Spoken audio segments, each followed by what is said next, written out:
Good afternoon, everyone, and good morning to our colleagues on the West Coast. CLASP is very excited to host this webinar with Data and Society to discuss their new research report, Beyond Disruption, How Tech Shapes Labor Across Domestic Work and Ride-Hailing, and to discuss the timely and critical topic of how technology is influencing labor standards and enforcement. Their study contributes new insights on the operation of labor platforms in different low-wage industries and raises important questions about the role of technology in restructuring work. This is Tanya Goldman. I'm here at CLASP, and I'll be co-hosting this webinar with Iha Nguyen from Data and Society. A few quick logistics before I introduce two of our speakers.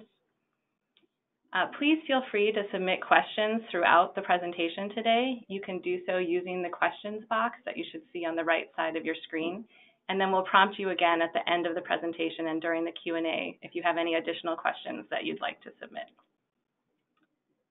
So we are so fortunate today to be joined by a wonderful group of speakers, researchers, and authors. First of all, we have Iha Nguyen. Iha is Data and Society's Labor Engagement Lead for their Future of Labor initiative. She focuses on bridging research and practice to expand our understanding of the impact of technological systems on work, building the field of actors engaging on this issue, and informing policy on future of work issues. She has over a decade of experience in advocacy, policy, and organizing. And we will also have presenting Kaylee Gao, who is a staff attorney at the National Employment Law Project. Kaylee works on policies that affect low-wage workers, including gig economy issues and independent contractor misclassification. And we're so fortunate that she can join us to talk about the policy and legislative implications of some of what we'll be discussing first in the report. And at this point, I'd like to turn it over to Iha to introduce Data and Society, and Julia and Alexandra, two of the researchers and authors. Thank you so much, Tanya. I'm very excited to be partnering with CLASP on this webinar, and I hope this is the beginning of an ongoing dialogue about what the future of work means.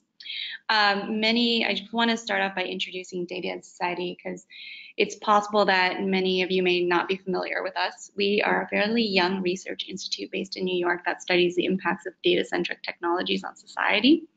Our researchers, Julia Ticona, Alexandra Matescu, and Alex Rosenblatt and I, as a labor engagement lead, make up the Future of Labor initiative.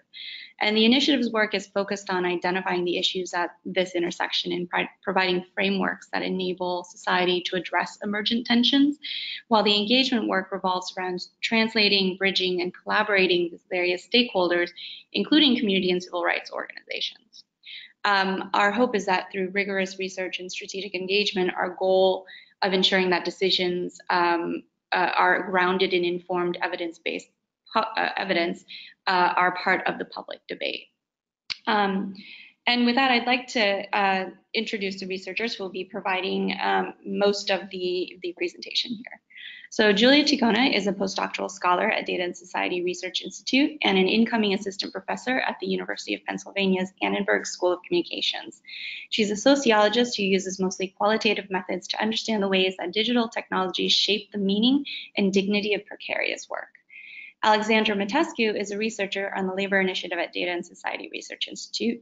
She's an ethnographer with broad interests in issues around gender, work, technology, and surveillance. And for the past year, she's been working in collaboration with Julia, conducting interviews with domestic workers on their experience with labor platforms. And with that, I will turn it over to the researchers for their presentation. Wonderful. Thank you so much, Iha. This is Julia Ticona speaking.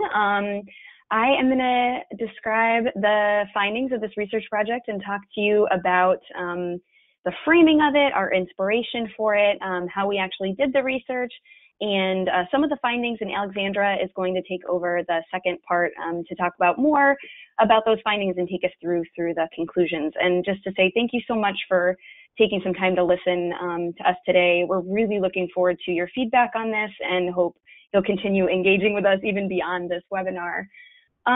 So first, just to talk about the inspiration for this study, we were inspired to do this study by a 2016 report that was issued actually by Pew Research. They did a national survey of people who are working through different types of labor platforms. So these are things like Airbnb and Uber and TaskRabbit.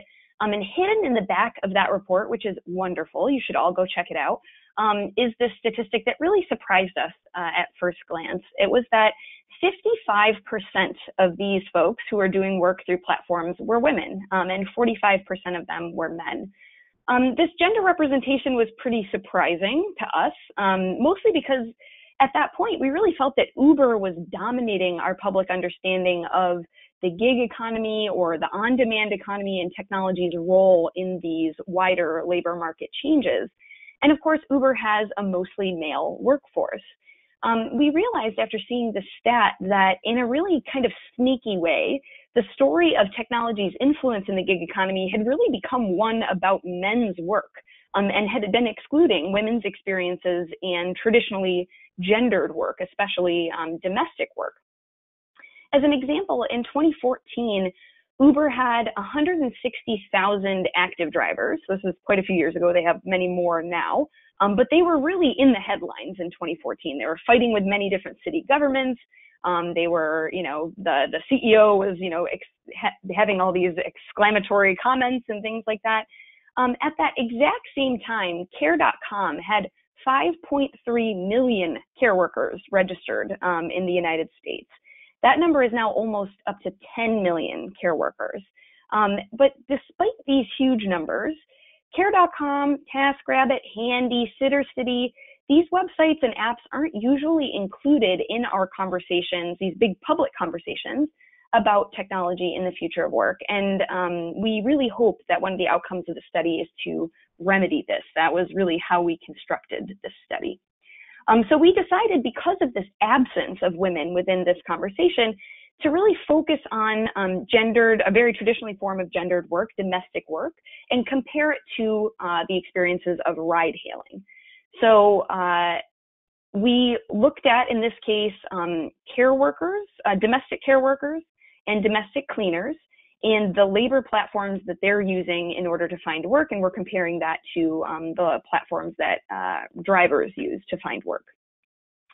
Domestic work, I don't have to tell this audience, is very invisible in many problematic ways, not just in conversations about future of work, but about in many different aspects that we'll hear more about later. But it continues to be invisible within our conversations about technology in the future of work, which we think has really led to a marginalization of the experiences of low-wage women, and especially low-wage women of color, within this really important conversation. And so the study is really aimed at addressing that. Our research questions were, actually you can change the slide, sorry. Eduardo, yeah, there we go. Our research questions were aimed at what it's actually like to work through these apps, and how platforms are actually organizing the labor of the people who are using them to find work. I also find that it's helpful in these kinds of presentations to talk about what our research questions were not. We unfortunately did not ask questions and can't answer questions about how many workers are on these platforms, how much work is actually being done through them, or to try and predict the future, which of course empirical research is not well suited to do. The methods that we used were primarily interview methods. So we interviewed 42 care workers who were primarily child care workers, but not exclusively, also a few elder care workers, 28 domestic house cleaners, and 35 ride-hail drivers. We did these interviews primarily in New York City, in Atlanta, and in Washington, D.C. These interviews were conducted in person and by Skype by myself, Alexandra Matescu, and Alex Rosenblatt. Our colleague Alex isn't on the call today, but she's the one who handled the Uber drivers. Alexandra and I did the domestic worker interviews. These interviews lasted anywhere between 45 and 120 minutes. And interviewees were compensated for their time. In order to qualify for the study, you had to be more than 18 years old or 18 years or older, working at least part-time, and have in the past looked for work using a platform that we included in the study. More on which ones we actually included in a minute. We also spent a lot of time in online worker forums. For those of you who aren't familiar with these spaces, these are Facebook groups, WeChat groups, often just online forums, that don't exist within a social media platform, where drivers, care workers, and cleaners gather to share information, to celebrate victories in their work, to commiserate about common problems, and to talk about the platforms that they use to look for work. Alexandra's going to mention these a little bit later, but we're happy to answer more questions about these in the Q&A if there's any interest. You can change the slide. So here are the platforms that our interviewees worked through or used to look for work. I'm happy to talk more about how we actually recruited workers into these interviews, how we found folks, if there's any questions in the Q&A. Some of these logos may be more familiar than others. Some of them are huge national and international companies. Some of them are more local companies. One of the main contributions of this report is something that actually might seem really simple, but we think is really important, which is that these platforms don't all do the same things. They're different in some really important ways, primarily in how, quote unquote, on demand they were or not. The arrow at the top of this slide represents a kind of rough spectrum between what we call marketplace platforms and on-demand platforms. You can change the slide. So what does this mean in practice? What is the difference between a marketplace platform and a quote on-demand platform? So what we found is that platforms use their technology to manage different parts of the labor process. On-demand platform use technology to manage matching, hiring, pay, dispatching. Workers actually often do their work through platforms. They often provide workers with some limited kind of insurance. They set pay rates. They require everyone to get paid through the platform. And they often make money from fees levied on services delivered. These are Uber and many other Uber-like platforms. Marketplace platforms, on the other hand, really manage the process of matching and hiring workers and clients together. They're often subscription-based, which means they offer some free basic services, but really they make their money from people paying subscriptions to continue accessing the profiles of both clients and workers and to communicate with clients and workers and to post jobs. Some offer more services beyond this matching and hiring. They offer payment services, domestic payroll, and more on-demand type matching services, but they don't enforce the use of these features. The reason I mention this is because this is an important point, because classification, employment classification, isn't necessarily an important wedge or lever in marketplace platforms in the same way it is for on-demand platforms, because platforms themselves don't classify workers. The clients end up classifying the workers. Platforms like care.com encourage what they call professional pay, meaning on-the-books employment, but they don't enforce it. And I'm happy to go into a little bit deeper into this, what this actually looks like on the platforms, if there's any interest later. There's also platforms that mix the two different types of functions of managing the labor process. These are what we call hybrid platforms. They mix some of the different functions. They might do some matching and hiring, a little payment. They might have worker profiles like the marketplace platforms do. They're often fee-based based on the services actually delivered, and there's some of the examples there, TaskRabbit, Handy, and HelloSitter, which is a pretty small, mostly New York City-based sitting service. So why do these differences matter? We found that when these companies are using their technologies to do different things in the labor process, that this actually shifts the risks and rewards for workers in different and important ways. You can change the slide. So for marketplace platforms like care.com, we're going to focus mostly, you'll hear us focusing on the marketplace platforms because of the interviews that Alexandra and I did were mostly with the domestic workers. Many of the interviewees that we talked to actually compared their experiences using these apps and sites to dating sites, which I thought was very funny, but also very appropriate because workers have to create these really in-depth individual profiles. They have to craft personal bios, they have to upload pictures, sometimes videos. They often post their availability of the schedule, their location, they link to their social media accounts, there's reviews and ratings of one another. It's very, very individually visible, right? They kind of have to stand out in this way. And as I mentioned before, there are almost 10 million, I think it's 9.9 million caregivers who are registered on the site as caregivers in the United States. So you really do have to take some time in order to stand out from this very substantial crowd. And what we found is that the more successful workers on these websites use what we call self-branding techniques in order to really craft their individual profiles to tell a story about themselves as workers. This really shifts the skills necessary to find a job because these workers need to understand how to present themselves in online spaces in very broadly appealing ways. And that might seem pretty obvious to maybe us listening in, but it's not necessarily an obvious set of skills. How much personal information to share, what kinds of information is appropriate, what might make you relatable versus what's too much information to share, what type of picture to post, whether or not to link your social media profiles, whether you have a social media profile or not. Workers also on these sites individually negotiate every single job and every single pay rate with families, which means that there's lots of communicating back and forth through messaging, mostly on platform sites, but also in text messages and phone calls.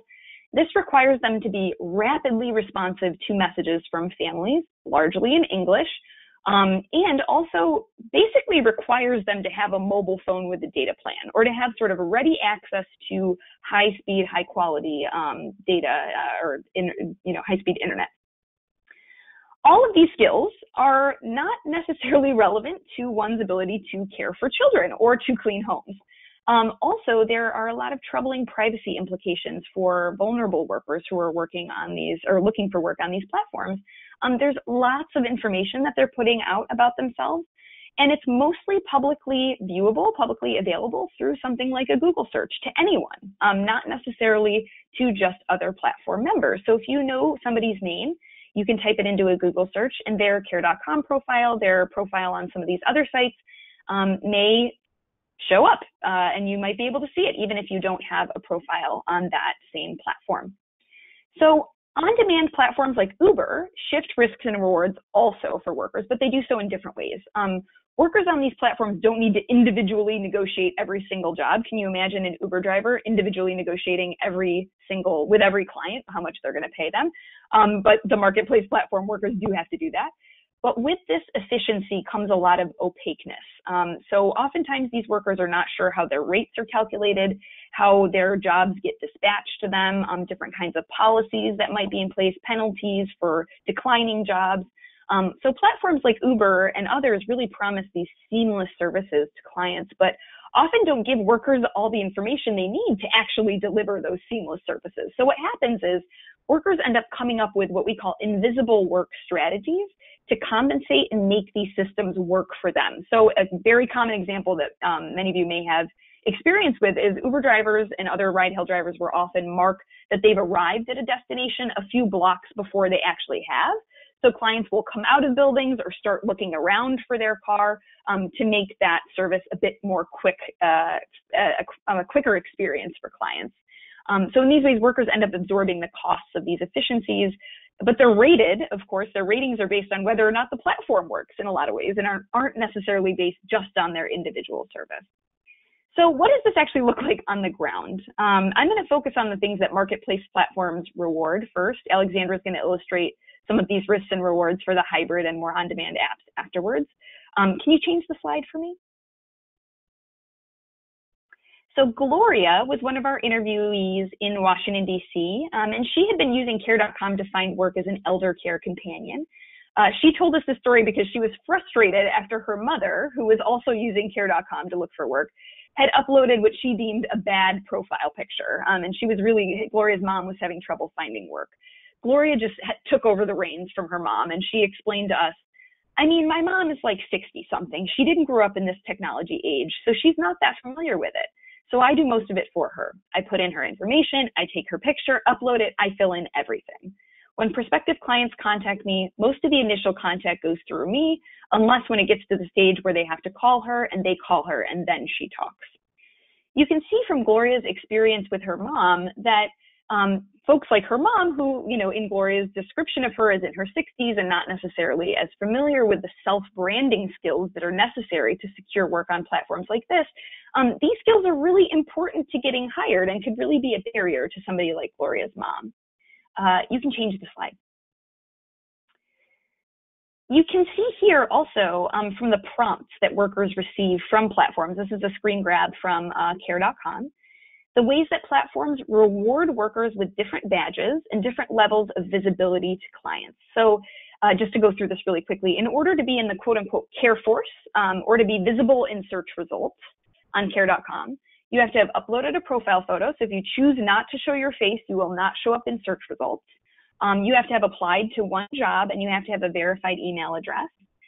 In order to earn the quote unquote Care Pro badge, which is displayed on your profile and also makes it so that you're prioritized in search results, these folks who have this badge show up at the top of search results when clients are looking for people.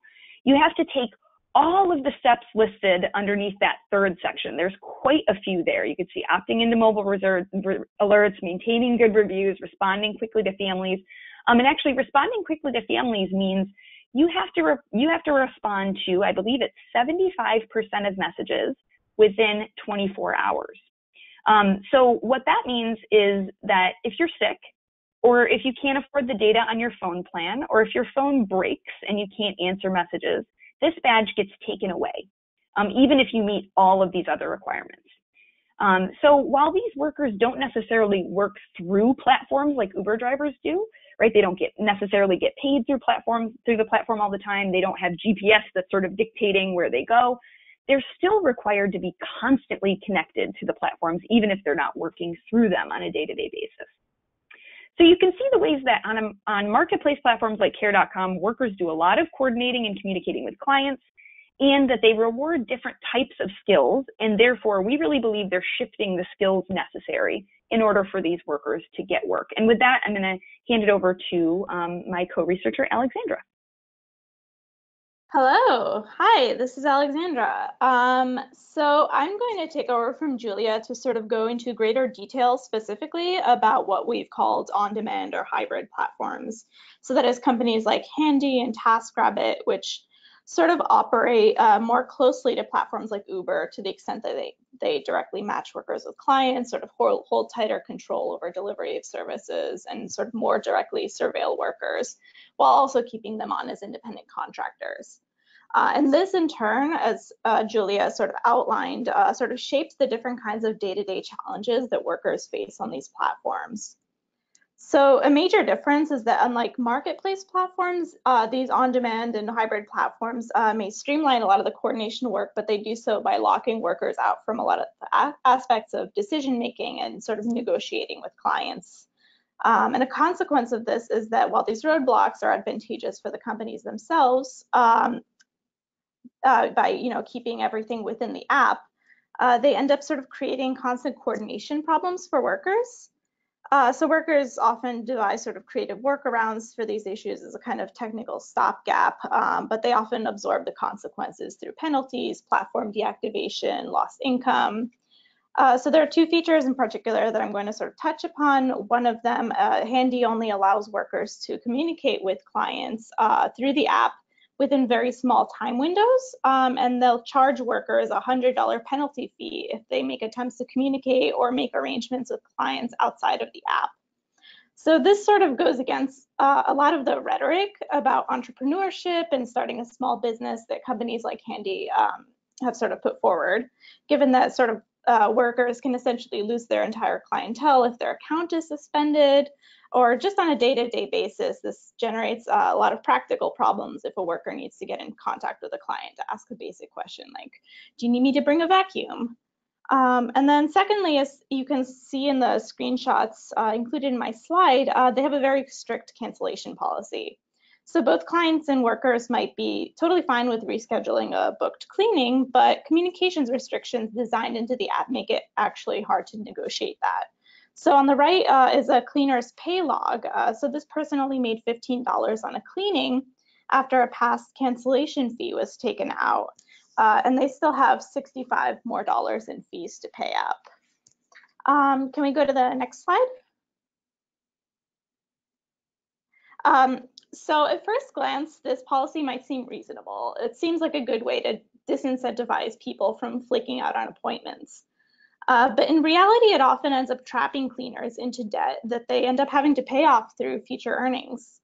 So one handy house cleaner that I spoke to, Takara, who's a Black woman in her 30s, who's been working full-time through Handy after the cleaning company that she had previously been working for out of nowhere stopped giving her hours.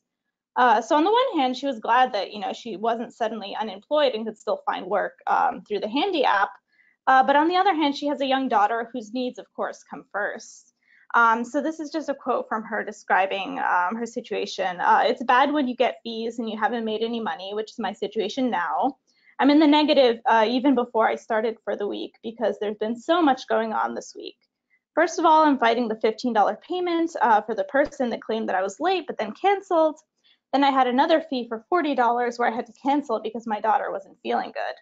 I'm $55 in the hole, so they are automatically going to take that.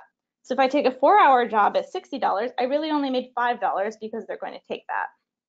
So a lot of the people that we spoke to, like Takara, are often drawn to gig platforms because they may have family and care obligations that makes sort of the flexibility of gig platforms attractive to them. But then their need for flexibility can often be turned against them. Can we go to the next slide?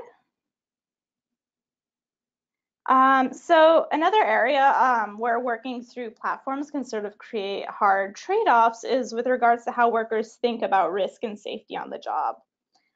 So domestic workers, as Julia has already mentioned, have always been a vulnerable workforce. So a lot of these dynamics are not actually new, but technology can really complicate existing dynamics in both positive and negative ways.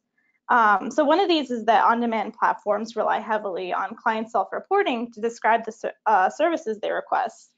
And domestic services aren't really quantifiable in the same way that app-based work like ride-hailing is. You can't really use GPS phone location to verify, how a house cleaner is scrubbing a dirty stovetop. So because of the nature of the work, these platforms rely more heavily on self-reporting.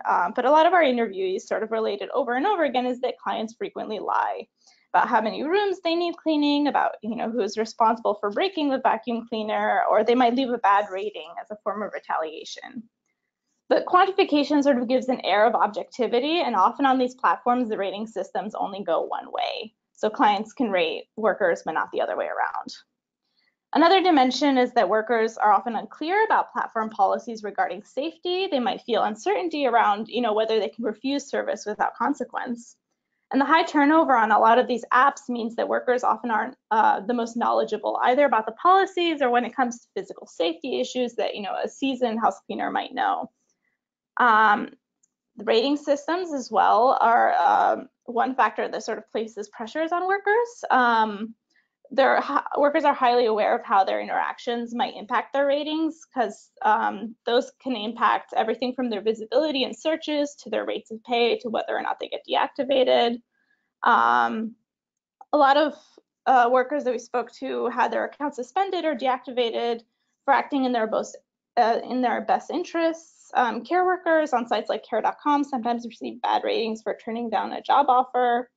On Handy or TaskRabbit, they might exit a situation because they find themselves, alone in a home with a strange client that makes them feel unsafe or who's asking them to do work that's unsafe. And rating systems also affect things like hourly rates on some platforms. So on Handy, for example, there are different pay tiers depending on whether a worker meets benchmarks on a rolling basis. So whether she's, it depends on like average rating, job acceptance rate. These two aren't communicated very clearly to workers. The terms of use are often vague. They're often unsure of all the data that are used as benchmarks. And then workers also may leverage accountability to sort of ensure safety or resolve challenges with clients or platforms. So even as these platforms take commissions and charge penalty fees and make conditions precarious and difficult for workers, there are sort of advantages in the kinds of weak forms of accountability that workers sort of leverage. So for example, if a client refuses to pay, workers can turn to the platform to arbitrate these kinds of disputes. And many of our interviewees would otherwise be looking for work on Craigslist or through word of mouth. So comparatively for some of them, this is better than the alternative. But at the same time, turning to platforms to arbitrate for them can be tricky. Contesting unfair pay, penalties, other disputes takes considerable time and energy, whether it's emailing back and forth or sort of spending hours on the phone with customer service. And a lot of workers just end up avoiding conflict altogether, and if there's an issue or something, they just let it slide. And then finally, platform workers also collect their own documentation in addition to the data and surveillance that platforms collect about workers. So they might take screenshots of in-app message conversations or chat logs with clients. Women especially, they take screenshots of their addresses on the apps, and they might send it to a family member as a kind of safety precaution, like, you know, if you don't hear from me, then you know where I was. Or they might take photos. So can we move to the next slide?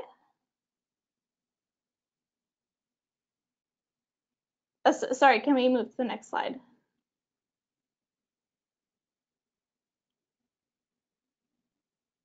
Oh, the previous one, sorry. There we go. So these are just two examples illustrating sort of both the positive and negative dynamics that I listed previously. One of them is a quote from Diana, who's a Latina woman in her 20s who uses TaskRabbit and Handy, recounting her experience of showing up to a job through TaskRabbit, a home that had like extremely unsanitary conditions. She did not want to do the work. So she was describing, you know, if you don't feel comfortable, you have the right to say no. You're not okay with that, which is what I did. That was the first time I was like to a client, no, I will do this and do that, but I'm not touching any of that, even though I had gloves and everything. So she was kind of uncertain about whether or not this was okay. She wasn't quite sure of what the official policy was, or like if she was going to be penalized for it. But in the end, she, you know, walked away from the job. But a lot of people we interviewed often like end up staying on out of worry for, you know, bad ratings or other consequences. And then it's a quote from Rob, who's a Latino man in his 20s who uses TaskRabbit to do cleaning and handyman gigs, who he was very meticulous about tracking everything because he had had bad experience with clients lying in the past. So he talks about that's one of the things you want to keep with the text because that's our transcript of everything, that's invoice, proof. You shoot screenshots in there. He's talking about the TaskRabbit chat log. And, you know, if there's somewhere down the line, there's any sort of discrepancy, if the credit card doesn't run, the client says the toilet wasn't clean, you have the ability to say, well, look at the transcript. So those are sort of illustrating like two of the contrasting dynamics of ways that, you know, the dynamics of risk and safety have sort of shifted on these on-demand and hybrid platforms. So can we move to the last slide? So just to conclude, these are just some sort of higher level points that we want to underscore. Firstly, it's, as Julia sort of underscored in the beginning, it's not all about Uberization. There are different contexts and histories that matter. There's the assumption that, you know, management through apps could be transposed to work, different kinds of work in the same way or to the same effect. Particularly in domestic work, there's the gender and safety dynamic. There's the historical lack of worker protections and informal nature of the work that sort of impacted domestic work differently, and a lot of other dynamics at play. As Julia outlined, marketplace platforms don't really involve themselves necessarily in the worker classification in the same way that on-demand platforms do. The platforms shift risk and reward for workers differently. So, you know, the marketplace platforms, there are different skills and resources needed to be competitive, and that, you know, can disadvantage some workers. And for on-demand platforms, these platforms sort of conceal a lot of the invisible work needed to provide seamless service. And then finally, as I sort of summarized a little bit, and I'm happy to talk more about it, the kinds of trade-offs between safety and reputation that workers have to sort of balance between as they work. So that is, on that note, I guess I will pass it on. Thank you, Alexandra, and thank you to you and Julia for that really great presentation and that information. You've surfaced so many important issues for us all to think about in terms of skills and privacy and flexibility, information asymmetries and safety among all of these issues. So thank you, that was really helpful. I'm going to turn it over now to Kaylee to talk about another common issue that we see with platform economy, which is misclassification. So over to you, Kaylee. Thanks so much, Tanya. So as Tanya said, you know, after hearing more from Data and Society about the real conditions that low-wage workers are facing in this sector, I'm going to speak a bit about some of the legal and policy issues at play. Next slide. So I'm going to talk about two things. First, I'm going to speak about independent contractor misclassification. That's essentially the legal context when we talk about workers' rights in the app-based sector. And then I'm going to talk about the threat. The app-based industry is really aggressively pushing anti-worker legislation across the country right now. So what's happening and why is this such a problem? Next slide. Next slide again. So this is familiar to many of you, but briefly, since we have a diverse audience today, what is independent contractor misclassification? Companies can classify workers in two main ways, and we often talk about it through the tax forms. If a company pays you as an independent contractor, you get a 1099. We hear people talk about the 1099 economy. If a company pays you as an employee, you get a W-2, and that's something we're all familiar with. We're likely paid as W-2 employees. So a company doesn't get to just decide what you are. There are laws around it, around legally who you can classify as an independent contractor. And I won't get too much into the factors and the legal tests, but in short, independent contractor status is supposed to mean that you're running your own business. We talk about a real opportunity for profit and loss. And in the Data and Society presentation, there was some hinting at this, the ways that these different platforms or hybrid or on-demand sort of change the dynamic of what we think about as traditional small business. So we talk about, we use that as the guiding star of what independent contractor status is, a real opportunity for profit and loss running your own business. So if you can control the jobs you do, how you do the jobs you get, who your customers are, what you can charge your customers. And if you can't do those things, well, then maybe you're not really in business for yourself, and maybe you're not really an independent contractor. So when a worker who should be an employee under the law is instead labeled as a contractor, we call that independent contractor misclassification. People also call it payroll fraud or tax fraud. So why misclassify? In short, the reason's not surprising: money. Companies are able to reduce their labor costs as much as 30% when they misclassify employees as independent contractors. So when you have an employee, a company has to pay payroll costs, for example, Social Security, Medicare, unemployment insurance, workers' compensation, all those safety net programs that we as workers have worked so hard for over the years to win. If a worker is an independent contractor, a company does not have to pay those costs. And indeed, those costs get shifted to the worker. The worker has to pay the higher tax rate. The worker has to contribute Social Security and Medicare. So misclassification is a big problem for workers. Not only is there the higher sticker price that comes with the shifted tax burden, in our current workplace laws, protections apply to employees, not independent contractors who are in theory running their own business. So I've listed some of the statutes here, but it's really most of the statutes you would think about as worker protections. Wage theft statutes, so minimum wage and overtime, race and sex harassment laws, Title VII, and also protections at the state and local level.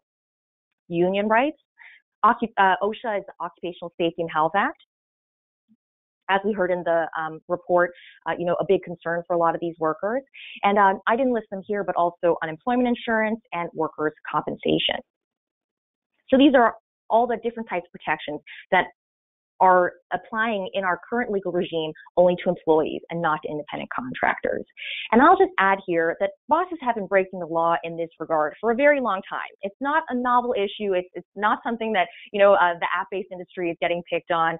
It's rampant in the construction industry, janitorial, home health aid. We even see pizza shops who say, oh, the delivery person, I'm not going to pay you overtime because you're running your own business, even though I treat you just like an employee.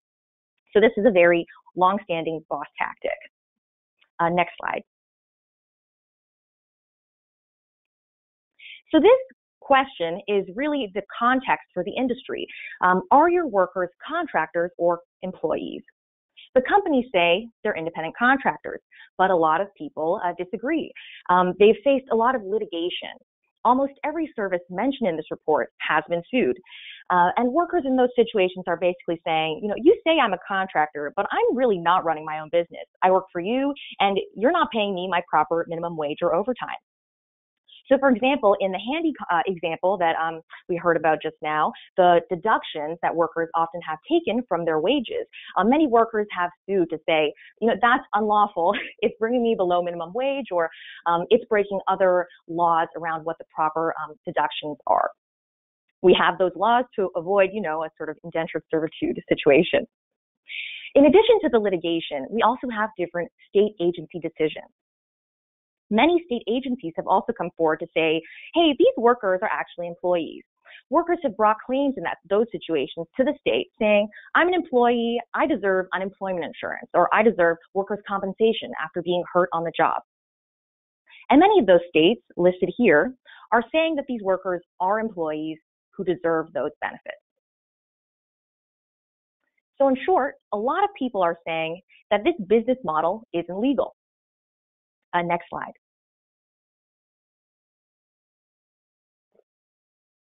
So that's the context. All these people saying, the way you're setting this up isn't legal. And what is the industry's response? I think that these two quotes do a really great job of encapsulating that.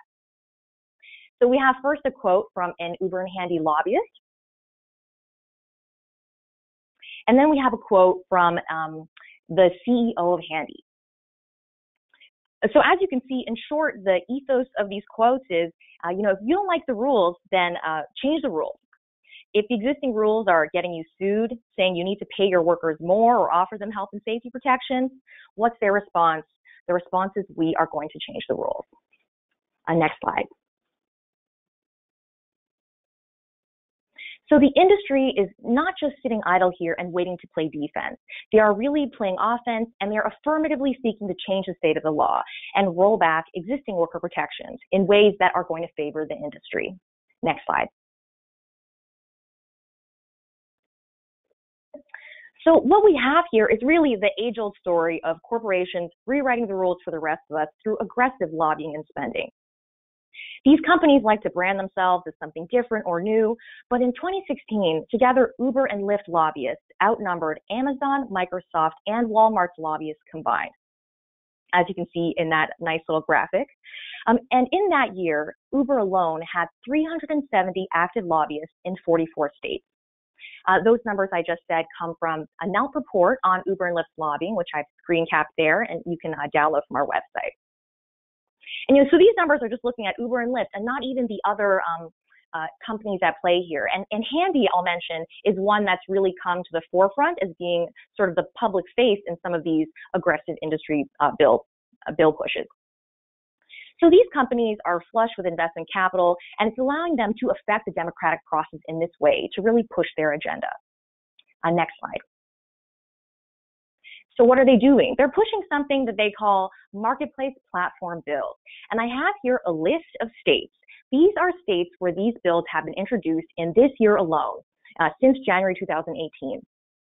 And actually, there is a state that's not listed there, which was recently introduced, North Carolina. They tried to squeeze it in right before the end of session. The states there that are in bold are states where these bad bills are already the law. Next slide. So what do these bills do? In short, they say, as a matter of state law, that these companies are not employers. These bills create a new term, marketplace platform. And I will emphasize that this is not the same definition as in the Data and Society report. This term in legislation would encompass what in the report they called hybrid, on demand, all those different levels of control. They are all lumped in this marketplace platform label. It's a very broad legal definition. And of course, the reason the industries are doing this is to try to make all their different strategies, which is Data and Society emphasize, it can be very varied across the industry. They're trying to say, oh, all of these are really just like Craigslist, But so the legal definition in these bills is very broad. They basically define it as any digital network that connects workers with customers. So basically, every app-based company that usually involves services would fall under this definition, almost all of the logos that we saw earlier in the presentation. It doesn't matter how the company treats their workers, even if they treat them exactly the same as they treat their employees. This is a carve-out for the entire app-based industry. Are you a platform? Are you online? Then you are carved out. The existing workplace rules do not apply to you as a matter of state law. And if you're a worker on these platforms, you are a, quote, marketplace contractor. And as a matter of state law, you are not an employee. So for workers who fall under this category, all the laws that protect workers at the state level, they suddenly do not apply. There's no legal question. You can't sue.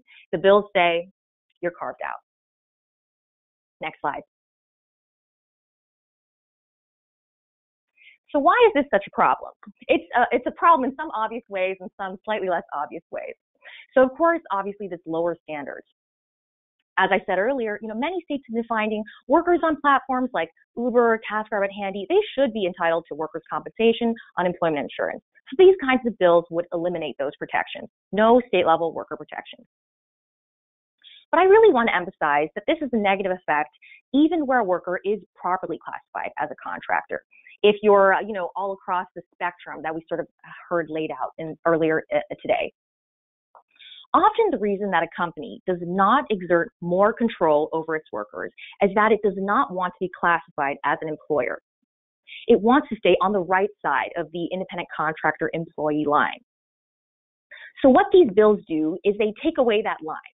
If I can classify my workers as contractors, no matter what, just because I'm an app-based company, that means I can treat my workers just as I would treat employees. And I still don't have to worry about employee benefits. I can control their schedule, I can control their work, I can take away any flexibility without worrying that it's going to make them statutory employees. So this is basically deregulating the entire sector. It's changing the whole regulatory scheme, and it's taking away baseline labor standards for all workers in the app-based industry. These laws also create a dynamic of unfair advantage. So they basically create different rules for companies that are online versus companies that are not. Companies that are platforms will have lower labor costs. Companies that are not online will have higher labor costs. So for a regular small business, a brick and mortar business that uses employees, they are not able to compete. They're incentivized to turn their employees into independent contractors to reduce their labor margins. So basically, it sets up a scheme where there is a downward pressure. There's a race to the bottom to be able to compete with the marketplace platforms that have their own set of rules. These bills essentially create a situation where the internet is going to become a safe haven for bad work. Just shift your company online and the rules don't apply. Next slide. The one before. Thanks. So I'm showing this slide again because, to emphasize, this is what the industry has done in the first half of 2018 alone. We anticipate that the industry is going to keep pushing these bills across the country, particularly in response to some very pro-worker developments in California, the Dynamex decision. The industry is moving very aggressively, and we really need to fight back against these bills. This is the beginning of the map, but they're trying to color it all in. We really need to fight back against this to ensure that the future of work in this industry is not going to be dictated by the companies. Next slide. So I will just finish my piece by noting that there are a lot of innovative pro-worker proposals out there. I've listed some examples on this slide. I won't go into them, but I just want to say that at NELP, we really emphasize that in crafting the 21st century safety net, we want to move forward. We want to build on the standards that we already have. The industry likes to suggest that they are modern somehow, but it's clear that these bills are moving the workforce backwards. They're really rewinding the clock to when there were no labor standards at all. We need to make sure that they can't be successful on the industry efforts, so that workers are able to put forward their vision of what new standards will look like, innovative pro-worker proposals like the ones listed here. That's all for my portion. Great. Thanks so much, Kaylee. That was really helpful. So I'm going to turn it over to Iha for just a few concluding remarks, and I'll do the same, and then we'll get to the Q&A. We have some really great questions, so thank you all. Okay, great. Thank you so much, all of the speakers, and Tanya and Juanita and everyone else at CLASP for this. So I wanted to conclude by maybe just making comments on two takeaways. First, what we see on platforms doing, shifting risks from companies to workers, also exists in more traditional workspaces, and this includes, workers that aren't spread out in the same workspace and in even traditional employer-employee relationships. And the reason why is because data-centric tools are making it easier to conceal and control and change incentives and practices, but that allow companies to distance themselves from workers while still controlling the workers.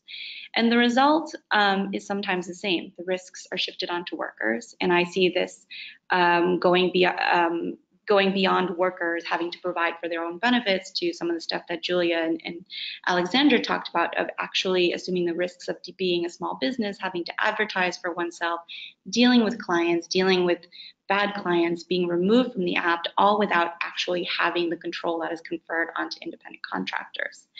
And thus, in the case of domestic work, maybe this points to us as people working in this space on worker rights to think about how we can also work with client families. That should be the focus of attention, as well as the platforms, because of their actions, the platforms' dependencies on these clients as well. And to the broader question of algorithmic management, we see this happening through scheduling technology in retail that makes it possible for these companies to also create an almost on-demand style behavior by chopping work hours down to 15-minute increments. And in Amazon, wristbands are used to control the speed at which workers perform their work and rate them based on this performance. So I think, coming out of this, my take would be stakeholders, including advocates, regulators, lawyers, and policymakers, can benefit by seeing the tools of the gig economy as a new form of worker management, algorithmic management, which should be part of our analysis of how we define the relationship between worker and employer. And then secondly, this ties into precarity. We saw that the most recent census showed that contingent worker survey did not show a dramatic increase in freelance or independent contractor work.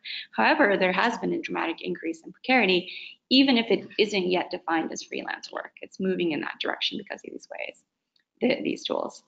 So I guess those would be some of the concluding points that I would make. Thanks, Iha.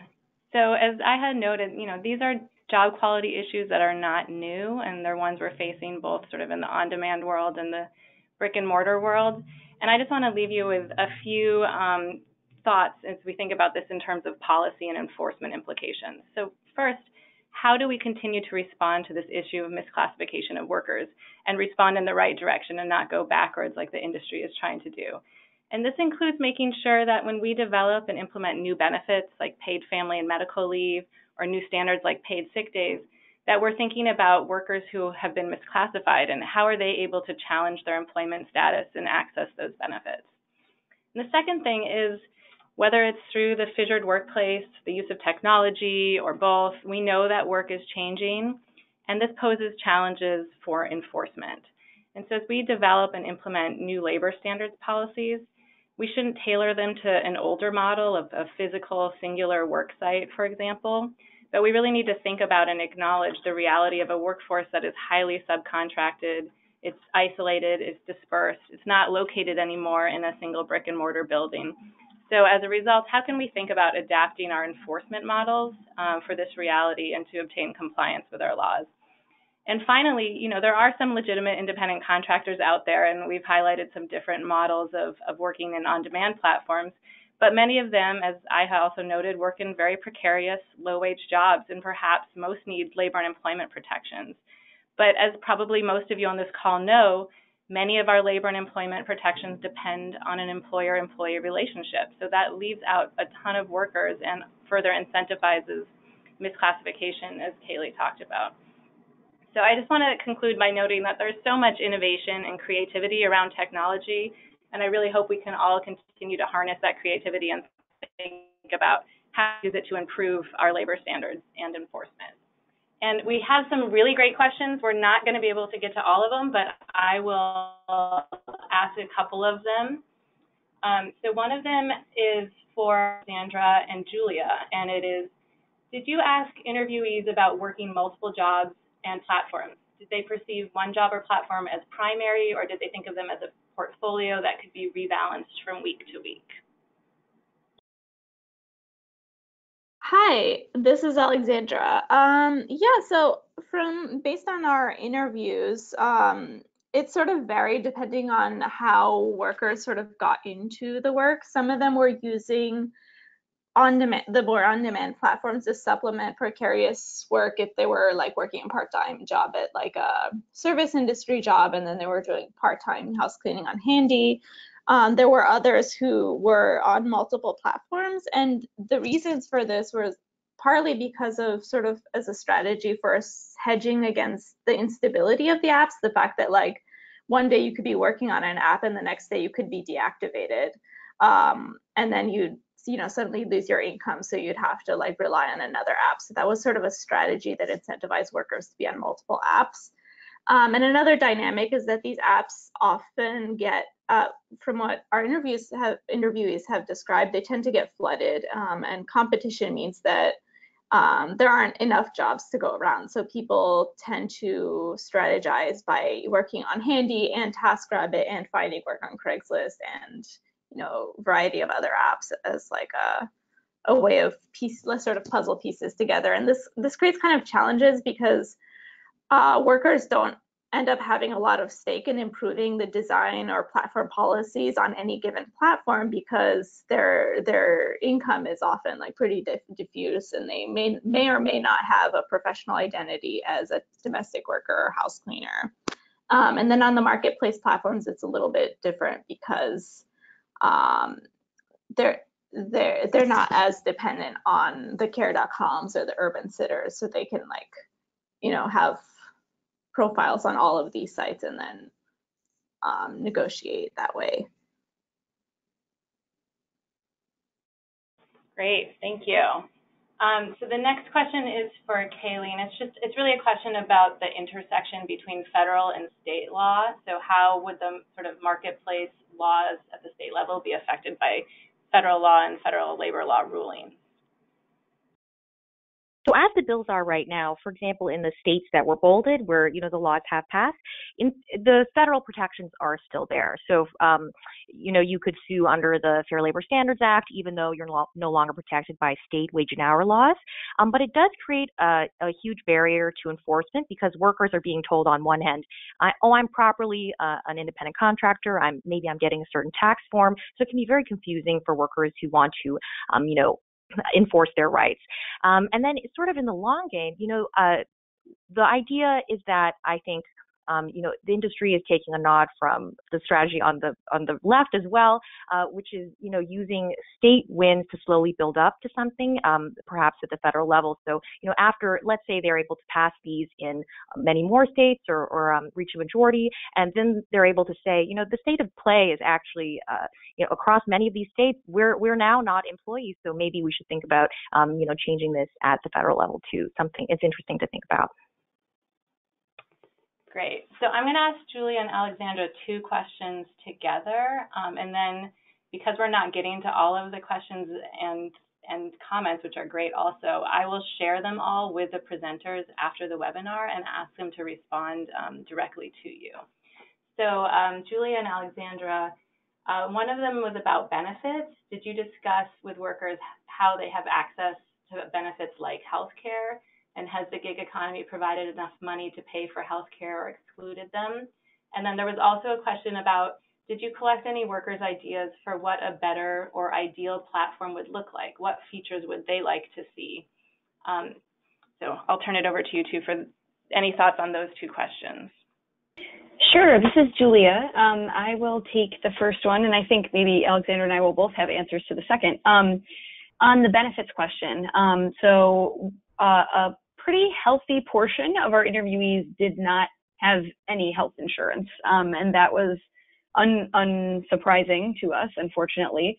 But a lot of the way that people accessed health insurance was through the people that they were attached to, their parents, their spouses, who had more stable jobs or who had other kinds of benefits that they were able to get health insurance through. I just pulled up some information about our respondents, and again, this is a very small study, and just of the domestic workers, I have 24% of our respondents did not have any kind of health insurance or who didn't want to talk about it with us. So that's, a quarter of the interviewees almost, which is a pretty hefty portion of that.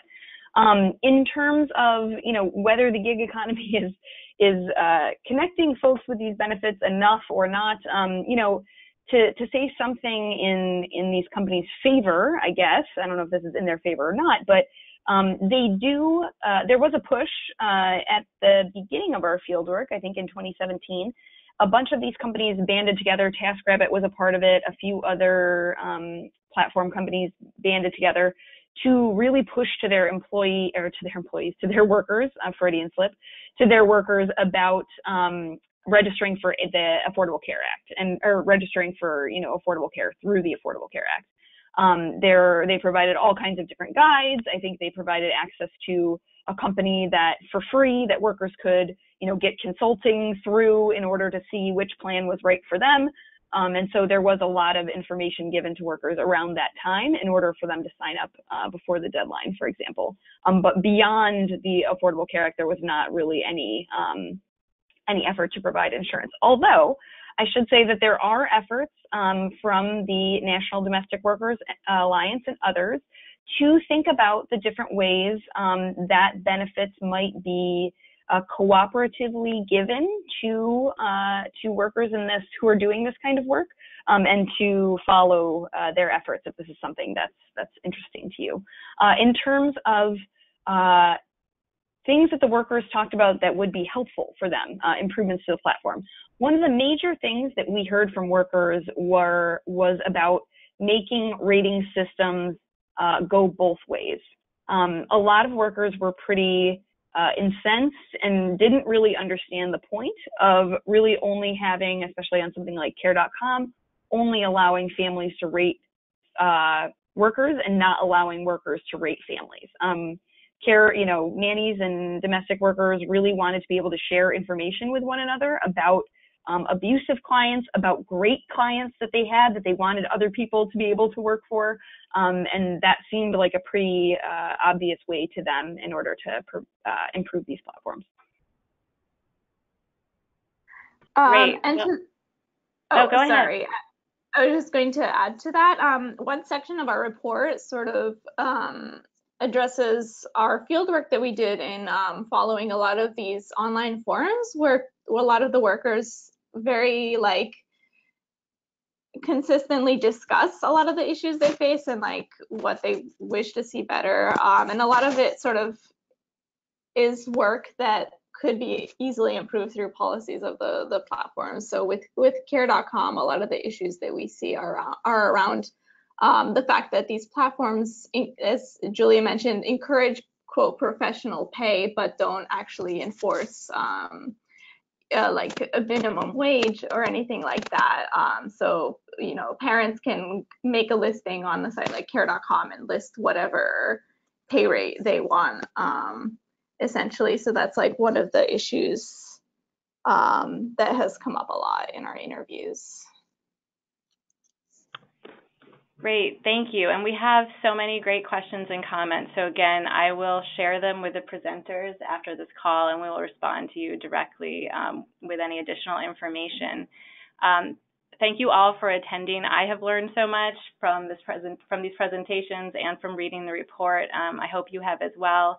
Huge thanks to Data and Society for hosting this with us, and to all of our presenters, to Iha, Julia, Alexandra, and Kaylee. We really appreciate you presenting on this webinar and sharing this important information with us. Thank you.